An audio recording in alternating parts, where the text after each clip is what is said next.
The gates of Camp Mexia, Texas, creaked open under the summer sun of May 1943. Dust rose from the convoy of trucks carrying German prisoners, their gray uniforms stained from long marches, their boots caked with Europe's distance.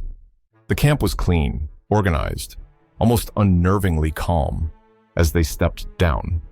Silence broke into murmurs and then laughter.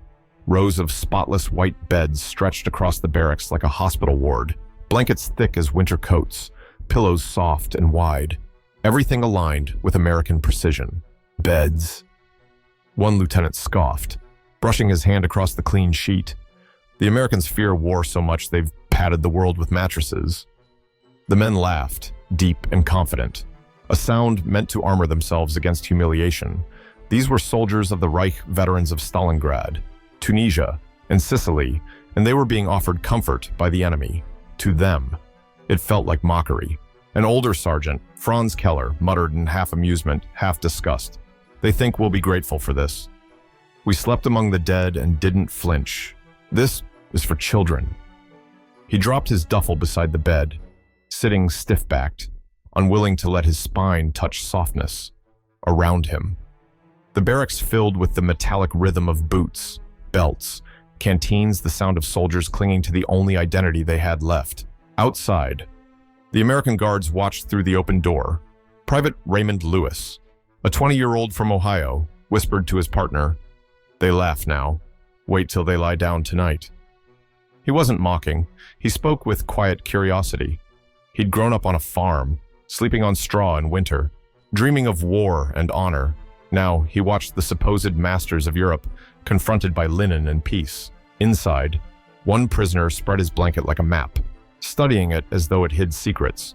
Another refused to sit, choosing instead to pace in slow, sharp circles. The air smelled faintly of soap, a scent that, to men from the Eastern Front, seemed almost alien. They had forgotten such cleanliness existed in a far corner. Captain Dieter Kranz leaned against the wall, arms folded, studying his men. He noticed something strange behind the laughter, a stiffness, a refusal to breathe deeply. He recognized that tension. It was fear, disguised as pride. He did not laugh. For a moment, sunlight broke through the barracks window, catching the rows of beds in a golden glare. The laughter softened. One man reached out, pressing the fabric between his fingers. It was warm from the sun. He said nothing, but the laughter stopped. In that instant, pride and confusion coexisted in uneasy silence. Outside, the wind rattled the flagpole. The sound was sharp, metallic, almost like the front line. Yet here there was no fire, no shouting, only the strange hum of safety. The prisoners didn't realize it yet, but the first crack in their iron hearts had already formed not from battle, but from comfort.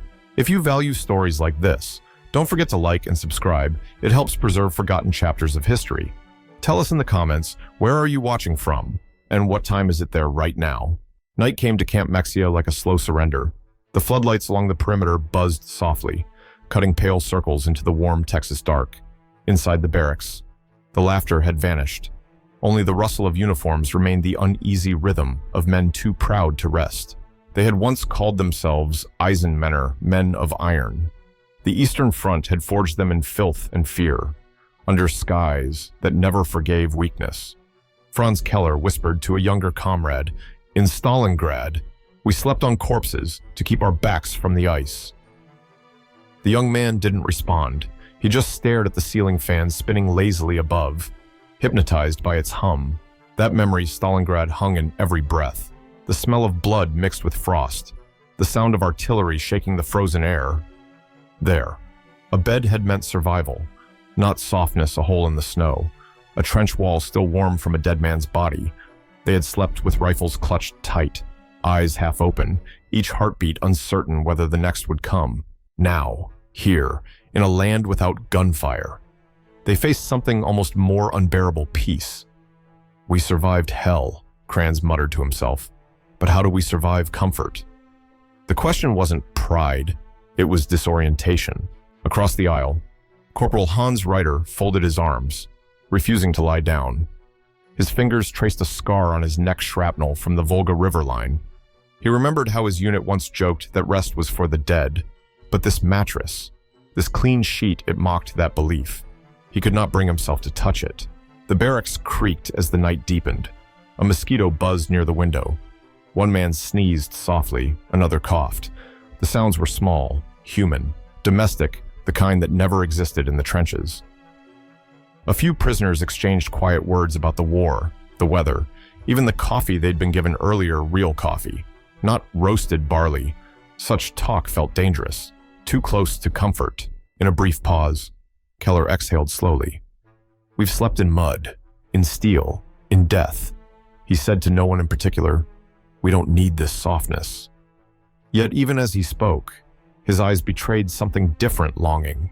The sight of a pillow had triggered something deep. Older than war, the memory of home, from outside. A night train wailed in the distance, a sound that once meant evacuation, retreat, or the arrival of shells. But now, it was just sound, empty and safe. That silence afterward was the loudest thing in the world. For the first time since their capture, no one mentioned Hitler, or orders, or honor. Only the question lingered: if a soldier no longer needs to fight, what remains of him? The moonlight reached the edge of the bunks, silvering the rows like frost. The iron men watched the light crawl across the floor, and something in their pride began to thaw. The night deepened, and the stillness inside the barracks grew heavy. The prisoners lay on their bunks, some sitting upright, others staring blankly at the ceiling. The air was clean, carrying only the faint smell of detergent and pine wood from the walls, a scent so alien that it unsettled them more than gunfire ever had. Franz Keller still sat stiffly, his back straight, hands folded on his knees. He had promised himself not to lie down. "I am a soldier, not a guest," he whispered under his breath. But fatigue was a cunning enemy. His eyelids felt like lead. Every muscle in his body ached with years of cold and hunger, years when sleep had meant danger. He tried to resist, to think of Stalingrad, the snow pressed against his face, the sound of tanks grinding over frozen corpses, the stench of diesel and rot. But the softness beneath him betrayed his discipline. The bed gave gently under his weight, its warmth wrapping around his exhaustion. Across the room, Captain Kranz watched his men through half-closed eyes. One by one, the soldiers who had sworn not to rest began to fold. Reiter, the young corporal with the scar, turned on his side, whispering something inaudible before falling silent. Another man's breathing grew slow and even, within minutes. The barracks was filled with the fragile rhythm of surrender, the sound of men being human again. Kranz lay back at last. The pillow surprised him. It smelled faintly of starch and sun. He closed his eyes for a moment, then opened them again, unwilling to admit the comfort. But the body does not care for pride. After years of marching, killing, starving, and retreating, it craves only one thing: rest. In a letter intercepted by U.S. censors weeks later, one of these men would write, "I tried to stay awake. I failed. I slept without fear for the first time since 1941. The line would be underlined twice in red by the translator. It wasn't propaganda, it was truth. Too honest to be invented. Private Raymond Lewis, the American guard, walked quietly past the window and glanced inside. The laughter that had filled the barracks hours earlier was gone. He saw men who looked like children, now faces slack, mouths slightly open, hands unclenched. The rifles that had once defined them were thousands of miles away, replaced by blankets. He stood there for a long time, feeling something he could not name, perhaps pity, perhaps understanding. The prisoners, who had carried war in their eyes, now looked almost innocent. A moth brushed against the lantern glass, fluttering in the silence. The night outside was still, broken only by the hum of crickets. In that quiet moment, under the hum of the Texas night, the war receded just a little. Pride dissolved into breath. Discipline gave way to sleep. And for the first time in years, no one dreamed of dying. Sometime after midnight, the camp was so quiet that even the wind dared not move. The hum of the ceiling fan turned steady, hypnotic, and in that rhythm, the human mind began to drift. Sleep came not as surrender, but as a return. Franz Keller dreamed of his childhood home in Munich, the smell of bread from the bakery below, the clatter of his mother's sewing machine. He saw her by the window, gray hair tied back, a soft hum on her lips as she mended his old uniform from school. The wooden floor creaked under his small feet. He could almost feel the summer air brushing through the curtains. Then came the whisper of her breath, the kind sound that had vanished from his world the moment he marched east. He woke suddenly, eyes wide, breath unsteady. For a second, he didn't know where he was. The ceiling was too clean, the sheets too white. He pressed his face into the pillow, and to his own shame, tears soaked through the fabric. He hadn't cried since the day his unit burned outside Stalingrad. Now, he whispered to no one. I had forgotten what safety feels like. Across the barracks, others stirred in their dreams soft murmurs, half-spoken names, fragments of other lives. One muttered about a field of wheat. Another laughed faintly in his sleep. The barracks, once filled with iron discipline, had become a cradle of forgotten humanity. Captain Kranz, lying awake, watched them quietly. He saw the twitch of faces not from fear, but from memory. It reminded him of his own son, left in Hamburg before the war. The boy would be 13 now. Did he sleep safely? Did he dream of him for the first time? Kranz felt a weight heavier than duty, the weight of fatherhood rediscovered through the peace of his prisoners. Outside, the American sentry leaned against the wooden post. Listening, he heard snoring light, uneven, but unmistakable. He smiled faintly. These men who had once marched under swastikas now sounded like farmhands after harvest. He thought of home too, his mother in Ohio, washing sheets in the river, singing the same tune Keller's mother once might have sung. The night wrapped the camp like a blanket. It wasn't forgiveness, not yet, but it was the absence of hate. And sometimes, that's enough. When dawn finally began to hint along the horizon, the first bird called from the trees. In that instant, the war felt distant, not gone, but far enough to imagine its end. In the corner bunk, Keller turned in his sleep, lips parted, whispering a word that even he could not hear.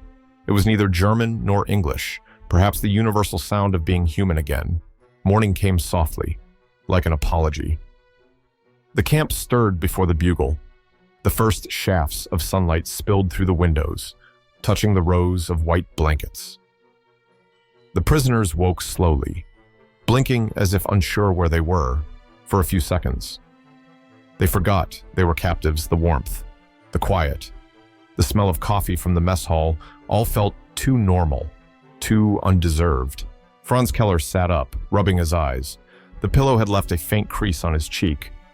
For a moment, he stared at it in disbelief. He, who once lay in frozen mud, now carried the mark of comfort across the aisle. Corporal Ryder stretched and murmured something in his sleep before smiling faintly. It startled him. He hadn't smiled in months.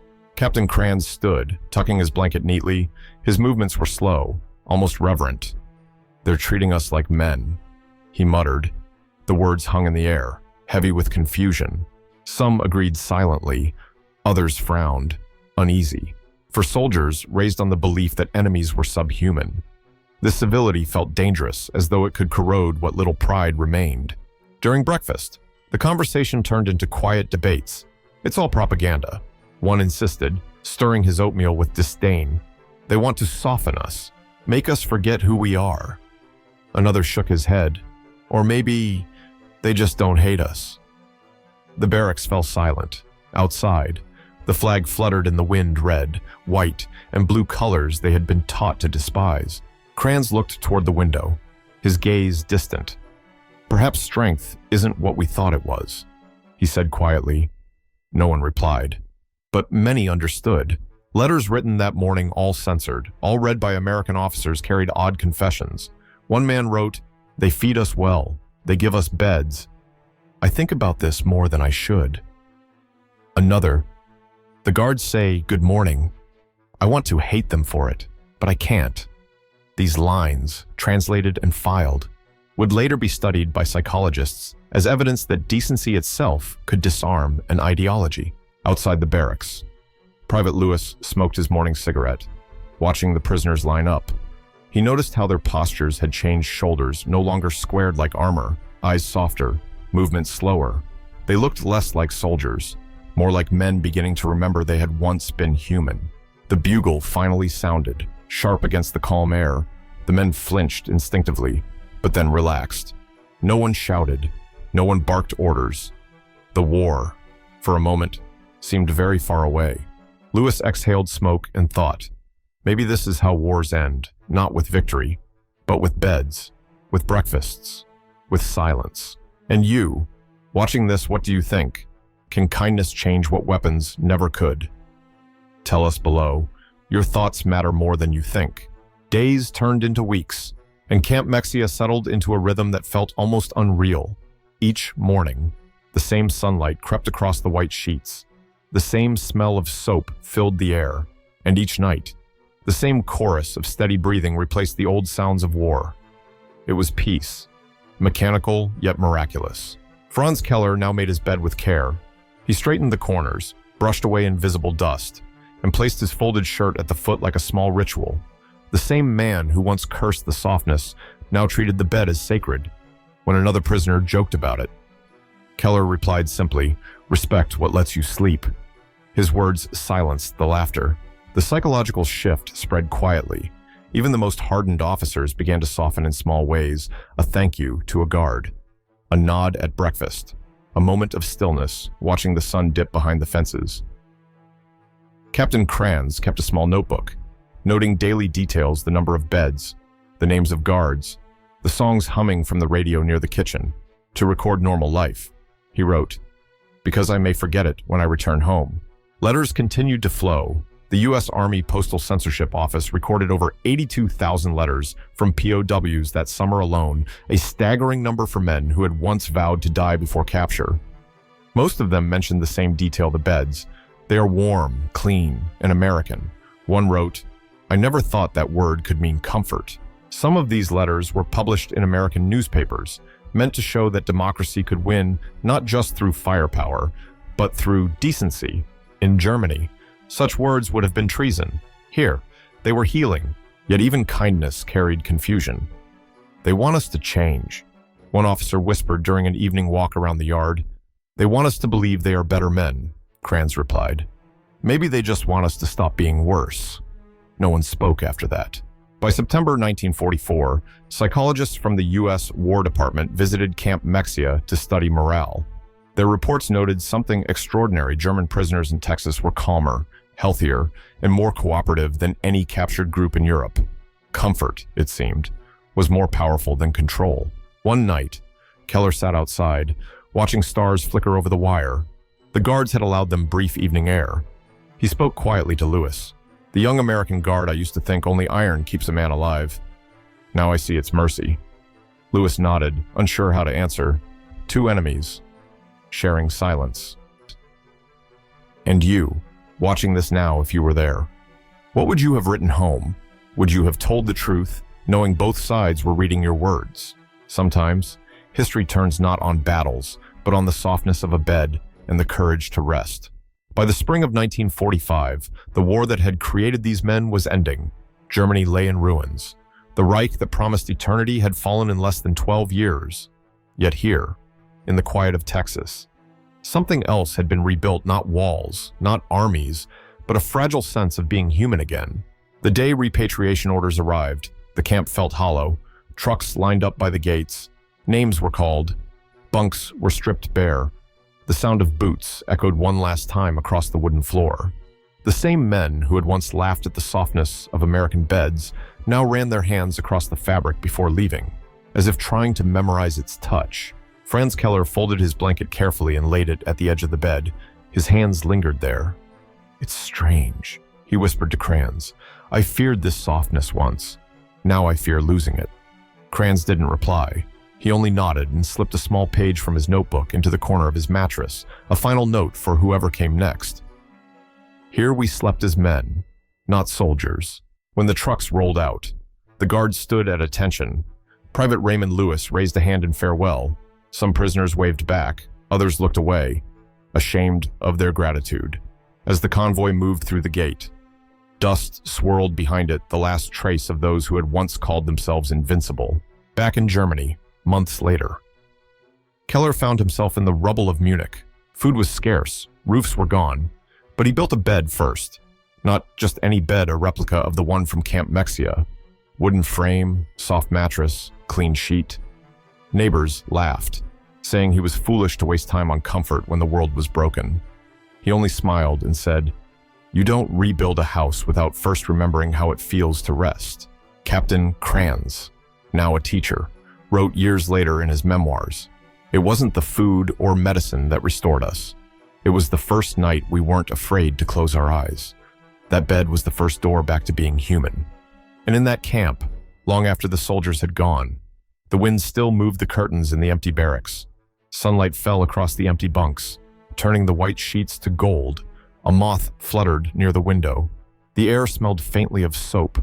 The war had ended, but the echo of that first night's laughter and the silence that followed remained, whispering the same truth sometimes. Peace begins not with victory, but with sleep.